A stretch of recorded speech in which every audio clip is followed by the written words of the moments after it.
Hello दोस्तों, स्वागत है आपका हमारे YouTube channel mission lecture UK 2025 पर। तो दोस्तों, आज की क्लास बहुत ज़्यादा इंटरेस्टिंग होने वाली है। बहुत इंपॉर्टेंट क्वेश्चन है, क्योंकि दोस्तों आज की क्लास में हमने पूरा सिलेबस से रिलेट जो है मेन क्वेश्चन इसके अंतर्गत लिए हैं। तो ये जो प्रैक्टिस सेट हमारा दोस्तों विशेष प्रैक्टिस सेट है, तो इसके अंतर्गत आपको विशेष प्रकार के क्वेश्चन देखने को मिलने वाले हैं। तो दोस्तों, बिना स्किप किए पूरे क्लास को जरूर वॉच कीजिएगा। साथ ही दोस्तों, आपसे रिक्वेस्ट है कि अपने जो भी साथी जो है इस एग्ज़ाम की जो प्रिपरेशन कर रहे हों, उनको इसको शेयर जरूर कर दीजिएगा। और साथ ही आप चैनल पर नए हैं तो चैनल को सब्सक्राइब जरूर कर लीजिएगा। तो बिना देरी के आज की क्लास को स्टार्ट करते हैं। आज की क्लास का हमारा पहला क्वेश्चन है दोस्तों, प्रशासन को नीति के रूप में किसने लिया था। तो दोस्तों, इसमें प्रशासन से संबंधित क्वेश्चन भी रखे गए हैं।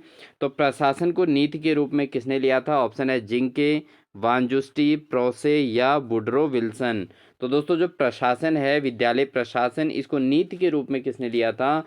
ये लिया था दोस्तों प्रोसे ने। किसने लिया था? प्रोसे ने दोस्तों प्रशासन को जो है एक नीति के रूप में लिया था। ठीक है दोस्तों, बढ़ते हैं दोस्तों अगले प्रश्न में। अगला क्वेश्चन है दोस्तों, द स्टडी ऑफ एडमिनिस्ट्रेशन नामक पुस्तक का प्रकाशन कब हुआ था? तो दोस्तों, द स्टडी ऑफ एडमिनिस्ट्रेशन नामक पुस्तक का प्रकाशन कब हुआ था? ऑप्शन है 1987, 1906, 1887 या इनमें से कोई नहीं। तो दोस्तों, जो स्टडी ऑफ एडमिनिस्ट्रेशन नामक बुक थी, इसका जो प्रकाशन हुआ था दोस्तों, वो हुआ था 1887 में। ठीक है दोस्तों, 1887 में दोस्तों द स्टडी ऑफ एडमिनिस्ट्रेशन नामक पुस्तक का प्रकाशन हुआ था। बढ़ते हैं दोस्तों अगला क्वेश्चन है दोस्तों, द स्टडी ऑफ एडमिनिस्ट्रेशन का प्रकाशन किसने कराया था? तो दोस्तों 1887 में द स्टडी ऑफ एडमिनिस्ट्रेशन का प्रकाशन हुआ था।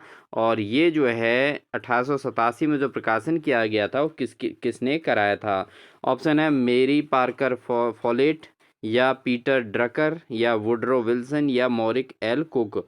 तो दोस्तों, जो द स्टडी ऑफ एडमिनिस्ट्रेशन दोस्तों ये विद्यालय प्रशासन से संबंधित है। तो ये बुक का जो प्रकाशन कराया था, वो वुडरो विल्सन ने किया था दोस्तों। तो ऑप्शन नंबर सी इसका बिल्कुल सही आंसर है। बिल्कुल इसको नोट कर लीजिएगा दोस्तों कि the study of administration book का प्रकाशन वुडरो विल्सन ने किया था। और कब किया था? 1887 में। बढ़ते हैं दोस्तों अगले प्रश्न में। अगला क्वेश्चन है दोस्तों, शिक्षा प्रशासन में शिक्षण तथा सीखने की प्रक्रिया से संबंधित लक्ष्यों एवं नीतियों के विकास को प्रोत्साहित करने वाली सुविधा निहित है। यह कथन किसका है? तो दोस्तों, विद्यालय प्रशासन के अंतर्गत जो शिक्षा का प्रशासन है, इसमें शिक्षण और सीखने की प्रक्रिया से संबंधित लक्ष्यों और नीतियों के विकास को प्रोत्साहित करने वाली सुविधाएं इसके अंतर्गत चिन्हित की जाती हैं, यानी कि उन सुविधाओं पर निहित रहती हैं। यह कथन किसका है? तो दोस्तों, ये कथन जो है ये है कैम्पबेल व अन्य के। ठीक है, तो कैम्पबेल का नाम मेन आएगा दोस्तों इसमें, कैम्पबेल का। और उसके अलावा जो है अन्य इनके साथियों के द्वारा ये कथन कहा गया है दोस्तों कि शिक्षा प्रशासन में शिक्षण और सीखने की प्रक्रिया से संबंधित लक्ष्यों एवं नीतियों के विकास को प्रोत्साहित करने की वाली सुविधा निहित होती है। बढ़ते हैं दोस्तों अगले प्रश्न में। अगला प्रश्न है दोस्तों, शिक्षा प्रशासन के कौन से आधार हैं? तो दोस्तों, जो विद्यालय में शिक्षा प्रशासन है, इसके आधार कौन हैं, क्या हैं? शैक्षिक उद्देश्य, समाज का दार्शनिक दृष्टिकोण, या शैक्षिक उद्देश्य, मनोवैज्ञानिक तथा सामाजिक आधार, या इनमें से कोई नहीं। तो दोस्तों, अगर हम बात करें शिक्षा प्रशासन का जो मेन आधार है, कौन सा आधार है, वह है शैक्षिक उद्देश्य, मनोवैज्ञानिक और सामाजिक आधार। ठीक है दोस्तों, तो शिक्षा प्रशासन के आधार जो हैं शैक्षिक उद्देश्य होते हैं, मनोवैज्ञानिक और सामाजिक आधार शिक्षा प्रशासन के मुख्य आधार होते हैं दोस्तों। बढ़ते हैं दोस्तों अगले प्रश्न में। अगला प्रश्न है दोस्तों, वी सीयर्स के अनुसार शिक्षा की प्रशासनिक क्रिया की क्रियाएं हैं। तो दोस्तों, जो वी सीयर्स के अनुसार शिक्षा की जो प्रशासनिक क्रिया है, इसमें टोटल कितनी क्रियाएं होती हैं दोस्तों? तो इसके अनुसार जो टोटल क्रियाएं होती हैं दोस्तों, होती हैं 5। ठीक है, इसको आप जरूर नोट कर लीजिएगा दोस्तों। वी सीयर्स के अनुसार शिक्षा की प्रशासनिक जो की क्रियाएं हैं दोस्तों, टोटल होती है 5। दोस्तों, आपके सिलेबस के अंतर्गत विद्यालय प्रबंधन प्रशासन से संबंधित जो टॉपिक है दोस्तों, उसमें ऐसे क्वेश्चंस बहुत आसानी से पूछे जा सकते हैं, क्योंकि बार बार जो इजी टाइप के क्वेश्चंस हैं दोस्तों, वो नहीं आ सकते हैं। कभी कभी क्वेश्चन पेपर क्रिटिकल भी बन जाता है। तो ऐसी स्थिति में ऐसे क्वेश्चनों का समावेशन जरूरी है दोस्तों। तो प्रशासनिक जो क्रियाएं होती हैं दोस्तों वो कितनी होती हैं? 5 होती हैं। बढ़ते हैं दोस्तों अगले प्रश्न में, शिक्षा की प्रशासनिक क्रियाओं में सम्मिलित किया जाता है।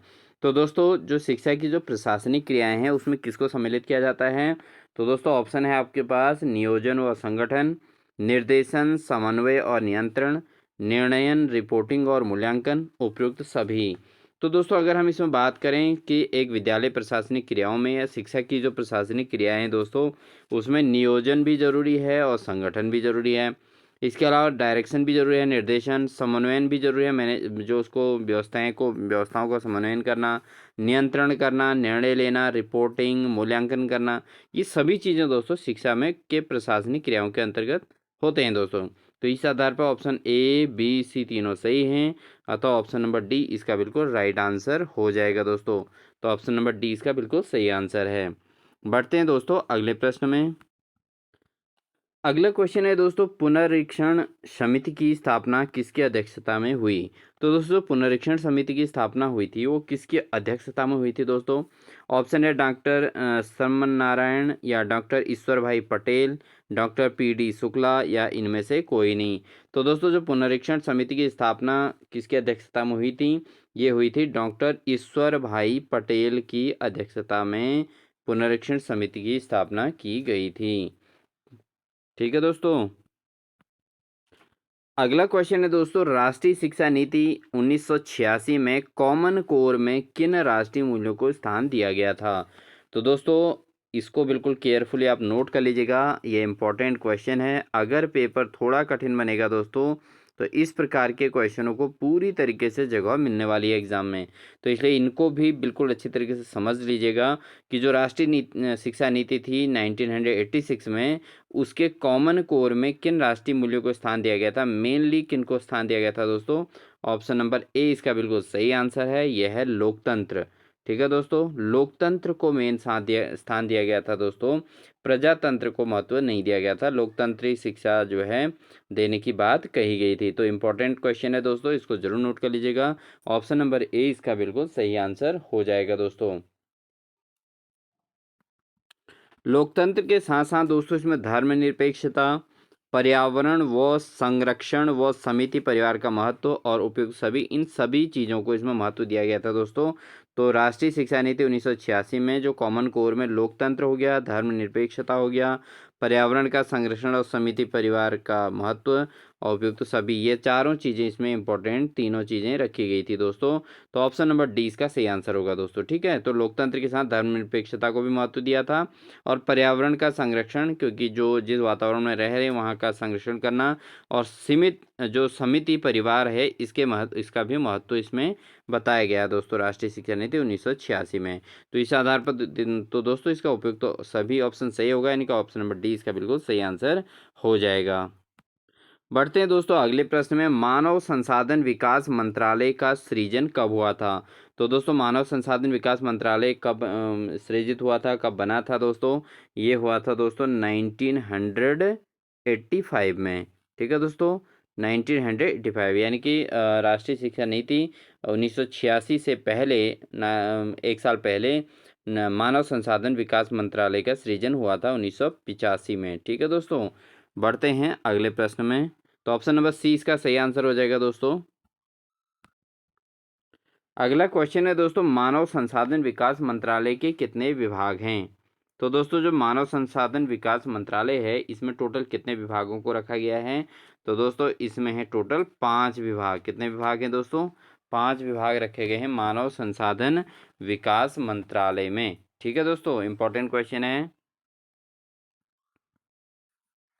बढ़ते हैं दोस्तों अगले प्रश्न में। अगला क्वेश्चन है दोस्तों, मानव संसाधन विकास मंत्रालय के शिक्षा विभाग के सचिवालय का नेतृत्व कौन करते हैं? तो दोस्तों जो मानव संसाधन विकास मंत्रालय में जो शिक्षा विभाग है उसके सचिवालय का नेतृत्व कौन करते हैं? तो दोस्तों कैबिनेट मंत्री, मुख्य सचिव, संयुक्त सचिव, शिक्षा सचिव या शिक्षा सलाहकार। तो दोस्तों मानव संसाधन विकास मंत्रालय में जो शिक्षा विभाग का है, शिक्षा विभाग वाले सचिवालय का नेतृत्व किया जाता है दोस्तों किसके द्वारा? ये किया जाता है दोस्तों शिक्षा सचिव के द्वारा। तो ऑप्शन नंबर सी इसका बिल्कुल सही आंसर हो जाएगा। बढ़ते हैं दोस्तों अगले प्रश्न में। अगला प्रश्न है राष्ट्रीय प्रौढ़ शिक्षा संस्थान NIAE की स्थापना कब हुई थी? तो दोस्तों जो राष्ट्रीय प्रौढ़ शिक्षा है NIAE, ठीक है, NIAE की स्थापना कब हुई थी? ऑप्शन है 1990, 1991, 1992, इनमें से कोई नहीं। तो दोस्तों कब हुई थी इसकी स्थापना, आप बता सकते हैं? तो इसका ऑप्शन नंबर 1991 में हुई थी दोस्तों, 1991 में। यानी कि आपके जो राष्ट्रीय शिक्षा नीति है 1986, तो उससे 5 साल बाद 1991 में दोस्तों राष्ट्रीय प्रौढ़ शिक्षा संस्थान की स्थापना हुई थी। और 1985 में दोस्तों मानव संसाधन विकास मंत्रालय की स्थापना हुई थी। और 1986 में दोस्तों आपका राष्ट्रीय शिक्षा नीति है।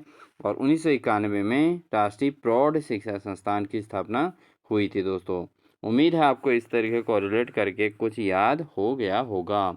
बढ़ते हैं दोस्तों अगले प्रश्न में। अगला क्वेश्चन है दोस्तों विश्वविद्यालय अनुदान आयोग की स्थापना किसकी सिफारिश पर हुई थी? तो यूजीसी जो है दोस्तों यूनिवर्सिटी ग्रांट कमीशन, इसकी स्थापना किसकी सिफारिश पर हुई थी? ऑप्शन है माध्यमिक शिक्षा आयोग, राष्ट्रीय शिक्षा नीति 1968, या विश्वविद्यालय शिक्षा आयोग, या शिक्षा आयोग 1964 से 66। तो दोस्तों किसकी सिफारिश पर विश्वविद्यालय अनुदान आयोग की स्थापना हुई थी? तो दोस्तों ऑब्वियसली ये जो है विश्वविद्यालय से संबंधित है, तो ये विश्वविद्यालय शिक्षा आयोग के द्वारा ही इसकी सिफारिश की गई थी और उसी की सिफारिश पर विश्वविद्यालय अनुदान आयोग की स्थापना की गई थी। अगला क्वेश्चन है दोस्तों विश्वविद्यालय अनुदान आयोग की स्थापना कब हुई थी? अब दोस्तों जब विश्वविद्यालय अनुदान आयोग की स्थापना हुई, क्योंकि विश्वविद्यालय शिक्षा आयोग के द्वारा जब सिफारिश की गई विश्वविद्यालय अनुदान आयोग की, तो उसकी स्थापना कब की गई विश्वविद्यालय अनुदान आयोग की? यानी कि जो यूजीसी है इसकी स्थापना कब हुई थी? तो ये हुई थी दोस्तों 1953 में। 1953 में दोस्तों यूजीसी की स्थापना हो गई थी। और इसके आधार पर दोस्तों कंटिन्यू फिर जो है विश्वविद्यालय शिक्षा को उच्चतर स्थान प्राप्त होता रहा। बढ़ते हैं दोस्तों अगले प्रश्न में। अगला क्वेश्चन है दोस्तों हमारा विश्वविद्यालय अनुदान आयोग को वैधानिक संस्था का रूप कब प्राप्त हुआ था? तो दोस्तों यूनिवर्सिटी ग्रांट कमीशन जो है यूजीसी की स्थापना जो है ये तो हो गई थी 1953 में, ठीक है दोस्तों। लेकिन इसको एक वैधानिक संस्था के रूप में उस समय स्वीकार नहीं किया गया था। फिर इसको एक वैधानिक संस्था के रूप में कब स्वीकार किया गया था दोस्तों? ये हुआ था 1956 में। तो दोस्तों यहाँ पर दो क्वेश्चन इससे रिलेट बनेंगे। एक बनेगा कि यूजीसी की स्थापना कब हुई, तो 1953 में। और दूसरा बनेगा यूजीसी की को वैधानिक संस्था के रूप में कब जो है प्राप्त किया गया, तो ये किया गया 1956 में। 1956 में ये एक वैधानिक संस्था बन गई, ठीक है दोस्तों। और यूजीसी की स्थापना किसकी सिफारिश पर हुई थी दोस्तों? विश्वविद्यालय शिक्षा आयोग की सिफारिश पर, ठीक है दोस्तों। बढ़ते हैं अगले प्रश्न में। दोस्तों आज की क्लास हमारी होल सोल जो भी क्वेश्चन हमने अभी तक किए हैं उनसे संबंधित हैं, तो इसलिए बिना क्लास को स्किप किए पूरे क्लास को ज़रूर वॉच कीजिएगा और अपने आप को टेस्ट कीजिएगा कि आप इसमें कितना स्कोर कर पा रहे हैं। और वीडियो अच्छी लगी तो लाइक ज़रूर कर दीजिएगा, अपने दोस्तों को शेयर भी ज़रूर कीजिएगा, क्योंकि डेली आपको हमारे द्वारा जो है शिक्षण अभिरुचि की क्लास हमारे चैनल के माध्यम से मिलने वाली है। इसलिए आप चैनल को सब्सक्राइब करके बेल आइकन दबाकर ऑल नोटिफिकेशन ऑन कर लीजिएगा, जिससे हम लगातार आप तक क्लासेस पहुंचाते रहेंगे। बढ़ते हैं दोस्तों अगले प्रश्न में। अगला क्वेश्चन है दोस्तों राष्ट्रीय शैक्षिक अनुसंधान एवं प्रशिक्षण परिषद की स्थापना कब हुई थी? तो दोस्तों राष्ट्रीय शैक्षिक अनुसंधान और प्रशिक्षण की स्थापना कब हुई थी दोस्तों? ये हुई थी 1962 में। कब हुई थी? 1962 में, ठीक है दोस्तों। तो एनसीईआरटी की स्थापना जो हुई थी दोस्तों वो हुई थी 1962 में, ठीक है दोस्तों। तो ये एनसीईआरटी होता है राष्ट्रीय शैक्षिक अनुसंधान एवं प्रशिक्षण परिषद, national council of education research and training, ठीक है दोस्तों। बढ़ते हैं अगले प्रश्न में। अगला क्वेश्चन है दोस्तों राष्ट्रीय शिक्षा संस्थान NIE स्थित है? तो राष्ट्रीय शैक्षिक संस्थान जो है राष्ट्रीय शिक्षा संस्थान NIE वो कहाँ है दोस्तों, ठीक है। तो ऑप्शन है नई दिल्ली, कोलकाता, लखनऊ या भोपाल। तो NIE जो स्थित है दोस्तों वो है नई दिल्ली में, ठीक है। तो NIE कहाँ स्थित है दोस्तों? नई दिल्ली में स्थित है। बढ़ते हैं दोस्तों अगला क्वेश्चन है दोस्तों भारत में कितने क्षेत्रीय शिक्षा कॉलेज यानी कि RCE हैं? तो दोस्तों ये बताना है रीजनल सेंटर ऑफ कॉलेज जो हैं ना, तो इसमें से कितने क्षेत्रीय शिक्षा कॉलेज हैं, रीजनल कॉलेज ऑफ एजुकेशन। तो कितने हैं दोस्तों, ऑप्शन है 4, 5, 6, 7। तो दोस्तों भारत में जो टोटल क्षेत्रीय शिक्षा कॉलेज हैं वो टोटल हैं दोस्तों 4। कितने हैं दोस्तों, 4 इसका सही आंसर है। और ये क्वेश्चन मोस्ट इम्पॉर्टेंट भी है दोस्तों, इस बार एग्जाम में आ भी सकता है। ऐसे क्वेश्चन को बिल्कुल फोकस करके आप नोट बना लीजिए दोस्तों, जिससे आपको एग्जाम में दिक्कत नहीं आएगी। बढ़ते हैं दोस्तों अगले प्रश्न में, निम्न में से केंद्र विश्वविद्यालय कौन सा है। तो केंद्रीय विश्वविद्यालय कौन सा है, ऑप्शन है लखनऊ विश्वविद्यालय लखनऊ, या श्री साहू जी महाराज विश्वविद्यालय कानपुर, मदुरई कामराज विश्वविद्यालय मदुरई, या हैदराबाद विश्वविद्यालय हैदराबाद। तो दोस्तों इनमें से जो केंद्रीय विश्वविद्यालय है वो कौन सा है, वो है दोस्तों आपका हैदराबाद विश्वविद्यालय हैदराबाद। ऑप्शन नंबर डी इसका बिल्कुल सही आंसर हो जाएगा दोस्तों। बढ़ते हैं दोस्तों अगले प्रश्न में। दोस्तों ये पेपर जो सेट है ये आपका जो है बिल्कुल एग्ज़ाम के दृष्टिकोण से बनाया गया है, एक्यूरेसी के आधार पर। तो इसलिए बिल्कुल इसको अच्छे से प्रिपेयर कर लीजिएगा। विशेष प्रैक्टिस सेट है, बहुत अच्छे तरीके से इसको स्टडी कीजिएगा दोस्तों। अगला क्वेश्चन है दोस्तों, राष्ट्रीय शिक्षक शिक्षा परिषद को संवैधानिक स्तर कब मिला। तो दोस्तों जो राष्ट्रीय शिक्षक शिक्षा परिषद है इसको संवैधानिक स्तर कब मिला दोस्तों, ये मिला था दोस्तों 1993 में। 1993 में दोस्तों राष्ट्रीय शिक्षक शिक्षा परिषद को संवैधानिक स्तर प्राप्त हुआ था। 1993 में दोस्तों। तो ऑप्शन नंबर 20 का बिल्कुल सही आंसर हो जाएगा। ठीक है दोस्तों, बढ़ते हैं अगले प्रश्न में। अगला क्वेश्चन है दोस्तों, केंद्रीय शिक्षा सलाहकार बोर्ड को कब विघटित किया गया। तो दोस्तों जो केंद्रीय शिक्षा सलाहकार बोर्ड था इसको कब विघटित किया गया, तो ये दोस्तों ऑप्शन है आपका, ऑप्शन नंबर 1921, 1923, 1935 या 1929। तो केंद्रीय शिक्षा सलाहकार बोर्ड को जो विघटित किया गया था दोस्तों वो किया गया था 1935 में। 1935 में दोस्तों केंद्रीय शिक्षा सलाहकार बोर्ड को विघटित किया गया था। बढ़ते हैं दोस्तों अगले प्रश्न में। अगला क्वेश्चन है, केंद्रीय शिक्षा सलाहकार बोर्ड को किस समिति की सिफारिश पर पुनः स्थापित किया गया था। तो दोस्तों 1935 में इसको विघटित कर दिया गया था, लेकिन फिर से इसको जो है समिति को पुनः स्थापित किया गया था। तो किस सलाहकार बोर्ड के समिति के द्वारा इसको जो है किसकी सिफारिश पे इसको पुनः स्थापित किया गया था दोस्तों। ऑप्शन है ताराचंद समिति, या हाटांग समिति, या आचार्य राममूर्ति समिति, या गजेंद्र गढ़कर समिति। तो दोस्तों जो केंद्रीय शिक्षा सलाहकार बोर्ड को फिर से पुनः स्थापित किया गया था ये किया गया था हाटांग समिति के द्वारा।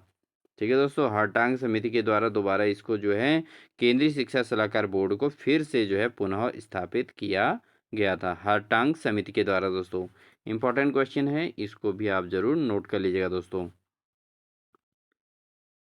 अगला क्वेश्चन है दोस्तों, प्रभावी शिक्षण के लिए निम्न में से किस शर्त को सर्वाधिक महत्व दिया जाना चाहिए। तो दोस्तों अगर प्रभावी शिक्षण करना है तो उसके लिए किस शर्त को महत्व दिया जाना चाहिए।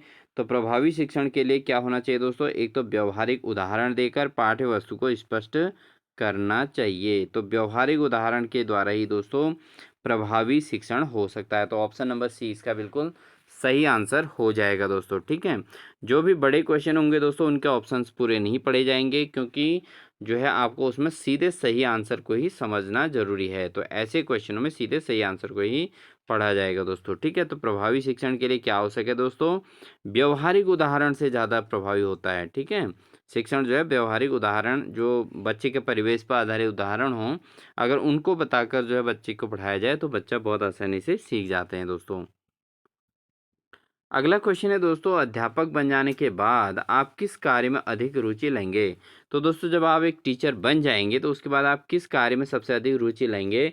तो इसके लिए ऑप्शन है छात्रों के ज्ञान वृद्धि और व्यक्तित्व विकास में, शिक्षण के मानदंड को ऊंचा उठाने में, या छात्रों को की शिकायत प्रधानाचार्य तक पहुंचाने में, या ट्यूशन द्वारा पैसा बनाने में। तो दोस्तों इन चारों ऑप्शंस को देख के ही आपको पता चल रहा होगा कि किस चीज़ को महत्व देना चाहिए। सबसे ज़्यादा महत्वपूर्ण चीज़ है दोस्तों छात्रों की ज्ञान वृद्धि और व्यक्तित्व का विकास में। तो दोस्तों ये मैं आपसे बार बार कह रहा हूँ, जिस दिन आप अध्यापक बन जाएंगे तो आपका भी एक उद्देश्य होना चाहिए कि विद्यालय में अपने छात्रों के ज्ञानार्जन जितना अधिक हो सके वही हमारा कर्तव्य होता है। हमारे जिस कर्तव्य के लिए हमें शिक्षक बनाया जाता है, बहुत मेहनत के बाद शिक्षक एक अध्यापक बनने का मौका मिलता है और उस मौके को मिलने के बाद अपने कर्तव्य का निर्वहन बिल्कुल अच्छे तरीके से करना चाहिए। यानी कि छात्रों के ज्ञान वृद्धि और व्यक्तित्व के विकास पर सबसे अधिक अपना समय स्पेंड करना चाहिए दोस्तों, ठीक है। तो इस चीज़ को ध्यान देना है। तो ये ऐसे क्वेश्चनों का आंसर यही इसी प्रकार के आंसर सही होंगे दोस्तों, ठीक है। उम्मीद है आप ऐसे ही करेंगे इन फ्यूचर। अगला क्वेश्चन है दोस्तों, अध्यापक का छात्रों के साथ स्कूल में खेलना कैसा है। तो दोस्तों अगर अध्यापक छात्रों के साथ स्कूल में खेलते हैं तो ये किस प्रकार का है, तो ये कैसा परिणाम है दोस्तों, ये एक उचित कार्य है दोस्तों, ठीक है। कि अगर अध्यापक छात्रों के साथ स्कूल में खेलते हैं तो कोई गलत नहीं है, उचित है। इससे दोनों के बीच की दूरियां कम होती हैं, ठीक है। और इसके अन्य फायदे भी हैं दोस्तों, जैसे बच्चों में आपसी विभेद होते हैं वो दूर हो जाते हैं और बच्चे बिल्कुल मोरल तरीके से खेलते हैं, उनके अंदर नैतिकता बनी रहती है। अब शब्दों का प्रयोग कम होता है। तो ये जो है प्रैक्टिकली अगर आप जब बच्चों के साथ खेलेंगे तो अपनी अनुपस्थिति में जब बच्चे खेलते हैं और जब आपकी उपस्थिति में खेलते हैं तो दोनों में बहुत डिफरेंस होता है दोस्तों। तो अध्यापक का छात्रों के साथ खेलना कहीं मतलब नुकसानदायक नहीं होता, उचित होता है दोस्तों, क्योंकि दोनों के बीच की दूरियां कम होती हैं और दूसरा बच्चे जो है असभ्यता की ओर नहीं जाते हैं, एक सही मार्गदर्शन के साथ अपना खेल खेलते हैं। बढ़ते हैं दोस्तों अगले प्रश्न में। अगला क्वेश्चन है दोस्तों, छात्रों को गणित शिक्षण में कैलकुलेटर का प्रयोग नहीं करने देना चाहिए, क्योंकि। तो दोस्तों छात्रों को जो है गणित अगर शिक्षण हो रहा है गणित का, तो गणित में जो है दिमाग का अधिक से अधिक यूज़ करना है, कैलकुलेशन स्वयं करनी है। तो अगर वहाँ कैलकुलेटर का प्रयोग कर रहा है तो ये तो गलत है, ठीक है दोस्तों। अब इसका प्रयोग क्यों नहीं करने देना चाहिए, क्योंकि इससे क्या होगा दोस्तों, उसकी अभ्यास शक्ति कम हो जाएगी और वह आगे नहीं सीख पाएगा, ठीक है दोस्तों। स्मरण शक्ति का प्रयोग नहीं करेगा, ये कोई बात नहीं हुई, ये गलत है। तो इसका ऑप्शन नंबर सी इसका सही हो जाएगा कि अगर बच्चा कैलकुलेटर ही यूज़ करेगा तो वो खुद प्रैक्टिस नहीं कर पाएगा और उससे वो आगे की चीज़ों को नहीं सीख पाएगा दोस्तों, ठीक है। अधिकांश बच्चे घरों में मोबाइल का यूज़ करके कैलकुलेशन करते हैं, जिससे उनके कैलकुलेशन स्किल जो है कम हो जाता है दोस्तों, उनके अंदर अभ्यास शक्ति कम हो जाती है और फिर वो छोटे मोटे कैलकुलेशन भी करने में दिक्कत महसूस करते हैं दोस्तों, ठीक है। बढ़ते हैं अगले प्रश्न में। अगला क्वेश्चन है दोस्तों, छात्रों को प्रेरित करने के लिए उन्हें महापुरुषों की जीवनी, प्रेरणादायी नाटक और उत्कृष्ट वैज्ञानिकों इत्यादि के बारे में बताना चाहिए। यह निम्न में से किस सिद्धांत के अंतर्गत आता है। तो दोस्तों अगर हम छात्रों को प्रेरित करना चाहें और तो उनको महापुरुषों की जीवनी, प्रेरणादायी नाटक, उत्कृष्ट वैज्ञानिकों इत्यादि के बारे में बताना चाहिए। यह किस सिद्धांत के अंतर्गत आता है दोस्तों, ये आता है आपका प्रेरणा का सिद्धांत, ठीक है दोस्तों। इससे बच्चे क्या होते हैं दोस्तों, प्रेरित होते हैं, ठीक है। उनके अंदर मोटिवेशन आता है, ठीक है। और वो जो है उससे क्या हो जाते हैं, आगे बढ़ने की सीख रखते हैं दोस्तों। बढ़ते हैं अगले प्रश्न में। अगला क्वेश्चन है देखो, बच्चों को स्कूल में नैतिक मूल्य सिखाने का सबसे अच्छा तरीका यह है कि। तो बच्चों को अगर स्कूल में एक नैतिक मूल्य यानी कि मोरलिटी उनके अंदर लानी है तो सबसे अच्छा तरीका क्या है दोस्तों, ये है दोस्तों, उनके सामने अध्यापक स्वयं अच्छे आदर्श प्रस्तुत करें, ठीक है दोस्तों। जब अगर अध्यापक ही अच्छे आदर्श के साथ अध्यापन कार्य करेंगे और अपना बिहेवियर बढ़िया रखेंगे, अपना ड्रेसअप अच्छा रखेंगे, तो ऐसे में बच्चा क्या सीखेगा, बच्चा भी तो अच्छी चीज़ें सीखेगा, उसके नैतिक मूल्यों का विकास होगा, उसको उसको बोलने का स्किल डेवलपमेंट होगा, एक अच्छे गुणवत्तापूर्ण उसके अंदर बोलने की स्किल आएगी। इसके अलावा वो टीचर से बहुत सारा चीज़ें डिसिप्लिन सीखते हैं। तो नैतिक मूल्यों को डेवलपमेंट करने के लिए सबसे अच्छा तरीका है कि शिक्षक को खुद आदर्श प्रस्तुत करना होगा, ठीक है। और एग्जाम्पल ऐसे देने होंगे जिसके अंतर्गत जिससे बच्चे के अंतर्गत खुद प्रेरणा उत्पन्न हो। तो ये सारी चीज़ें खुद करने से होती हैं दोस्तों, ठीक है। तो एक अध्यापक ही अगर क्लास में फैसिनेट होके आएंगे दोस्तों, यानी कि कहीं ना कहीं अपना खुद अपने मोरल वैल्यूज़ को भूल जाएंगे, तो बच्चा क्या ही सीखेंगे दोस्तों, ठीक है ना। तो अध्यापक को खुद ही अपने आदर्श प्रस्तुत करने होते हैं। अगला क्वेश्चन है दोस्तों, निम्न में से कौन छात्रों में लोकतांत्रिक मूल्यों की स्थापना करता है। तो दोस्तों छात्रों में जब लोकतांत्रिक मूल्यों की स्थापना किसके द्वारा होती है, पुस्तकें, प्रार्थना सभा, वार्षिकोत्सव या खेल का मैदान। तो छात्रों में लोकतांत्रिक मूल्यों की जो स्थापना होती है वो किसके द्वारा होती है दोस्तों, वो होती है खेल के मैदान से दोस्तों। क्योंकि खेल के मैदान में दोस्तों बच्चा जो है बहुत सारे बच्चों के बीच में खेलता है और एक सामाजिकता का विकास होता है और उसके अंदर लोकतांत्रिक मूल्यों का भी डेवलपमेंट होता है।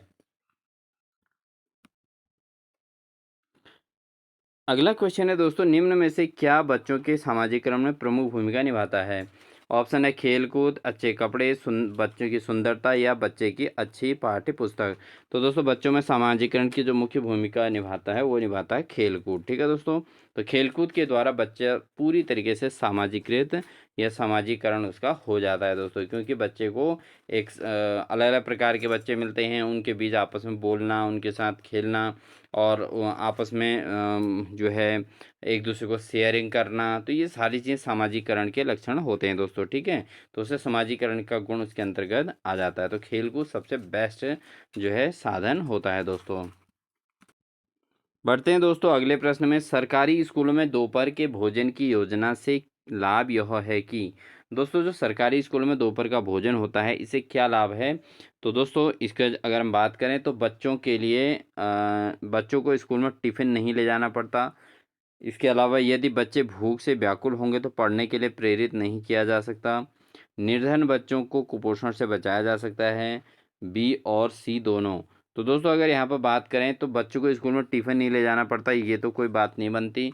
अगर बच्चे के अंदर जो है बहुत सारे बच्चे ऐसे भी होते हैं जो स्कूल में ना तो टिफ़िन ले जाते हैं ना तो घर से खा के जाते हैं, वो ऐसे ही निकाल लेते हैं अपना दिन। तो ऐसे में क्या होगा, बच्चे में कुपोषण की कमी आ जाएगी या उसके अंदर भूख डेवलप हो जाएगी, तो वो परेशान हो जाएगा, है ना दोस्तों? तो अगर यदि बच्चे भूख से व्याकुल होंगे तो पढ़ने के लिए प्रेरित नहीं किया जा सकता। ये सबसे बड़ा इसे लाभ हो रहा है, क्योंकि बच्चे को लंच ब्रेक से पहले 4 पीरियड पढ़ने के बाद फिर लंच ब्रेक खाना है उसने, यानी कि उसने फिर से एनर्जी गेन करनी है और उसके बाद 4 पीरियड फिर पढ़ने हैं। तो यानी कि एक तो ये चीज़ हो जाएगी, दूसरा क्या होगा, यानी कि इससे उसे भूख के कारण वो परेशान नहीं रहेगा, पढ़ाई पे उसका मन लगा रहेगा। दूसरा है निर्धन बच्चों को कुपोषण से बचाया जा सकता है। जो निर्धन बच्चे होते हैं दोस्तों घरों से बिल्कुल खा के नहीं आते थे, लेकिन अब जो है जब मिड डे मील दोपहर का भोजन स्कूल में बनने लग गया है तो उससे क्या है कि उन निर्धन बच्चों को स्कूल में भोजन पर्याप्त मात्रा में मिल जाता है, जिससे उनकी कुपोषण शक्ति कम हो जाती है, इनको उनका विकास हो जाता है। तो इसका ऑप्शन नंबर डी बिल्कुल सही आंसर हो जाएगा दोस्तों। बढ़ते हैं दोस्तों आज की क्लास के अंतिम क्वेश्चन में, विद्यालय में अध्यापक का प्राथमिक कर्तव्य यह है कि वह, तो दोस्तों एक विद्यालय में अध्यापक का जो प्राथमिक कर्तव्य है वो क्या है दोस्तों? ये क्या है दोस्तों? छात्र हित को सर्वोपरि रखें और उसी के अनुसार काम करें। तो दोस्तों अन्य किसी भी चीज़ को आपने बहुत ज़्यादा महत्व नहीं देना है। प्रधानाचार्य ये जो भी उनकी प्रतिष्ठा बढ़ाएं या प्रधानाचार्य के चारों ओर गुणगान करते रहें, ये कोई बात नहीं हुई। या पाठ्यक्रम को पूरा करने में विशेष ध्यान दें, पाठ्यक्रम का भी बहुत ज़्यादा इंपॉर्टेंस नहीं है दोस्तों। टीचर को क्या करना है, छात्र हित को सर्वोपरि रखना है। यानी कि अगर जो छात्र जिस लेवल का है उसको उस लेवल के आधार पर उसको जो है मेंटेन करना है, उसको उस लेवल के अकॉर्डिंग जो है उसको पढ़ाना है, उस लेवल को उसकी बुद्धि लब्धि को बढ़ाना है। तो इसके अनुसार कार्य करना ही सर्वोपरि होता है दोस्तों। तो दोस्तों ये थी हमारी आज की क्लास। आज की क्लास कैसी लगी कमेंट सेक्शन में ज़रूर बताइएगा दोस्तों। आपका फीडबैक जो कमेंट सेक्शन में हमको मिलता है दोस्तों, उससे काफ़ी मोटिवेशन मिलता है, जिससे लगातार क्लासेस करने की इच्छा बढ़ती रहती है दोस्तों। इसलिए आप कमेंट सेक्शन में अपने प्यारे से कमेंट ज़रूर दीजिएगा और किसी क्वेश्चन में अगर आपको कोई डाउट हो तो कमेंट सेक्शन में ज़रूर लिखिएगा दोस्तों। और साथ ही दोस्तों चैनल पर नए हैं तो चैनल को सब्सक्राइब कर लीजिएगा, बेल आइकन दबाकर और नोटिफिकेशन ऑन कर लीजिएगा, जिससे लगातार इसी प्रकार के विशेष क्लासेस हमारे द्वारा आपको देखने को मिलेंगी। मिलते हैं आपको एक नेक्स्ट बेहतरीन क्लास के साथ, तब तक के लिए अपना ध्यान रखिए दोस्तों। Wish you all the best.